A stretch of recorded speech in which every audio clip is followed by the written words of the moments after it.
Nagluluksa ang entertainment industry sa pagpanaw ng 85-year-old Asia's Queen of Songs na si Pilita Corrales.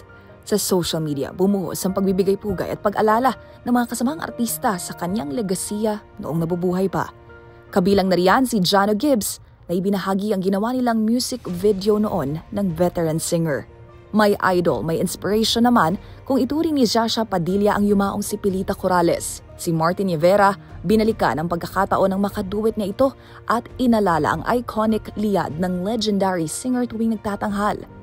Sa isa namang espesyal na portrait sketch, idinaan ni Michael V ang kanyang pag-alala sa music icon. Para naman kay Jeric Rosales, isa niyang karangalan na makilala ito. Aniya, most beloved singer ng kanyang ina si Pilita Corrales na siyang lola ng kanyang rumored girlfriend na si Janine Gutierrez. Habang we lost a national treasure, yan ang pambungad sa post ni Ogie Alcacid at nagpaabot ng pakikiramay sa naulilang pamilya. Samantala, ayon sa kwento ng kanyang anak na aktres na si Jackie Lou Blanco, walang sakit ang kanilang ina at payapang pumanaw habang natutulog.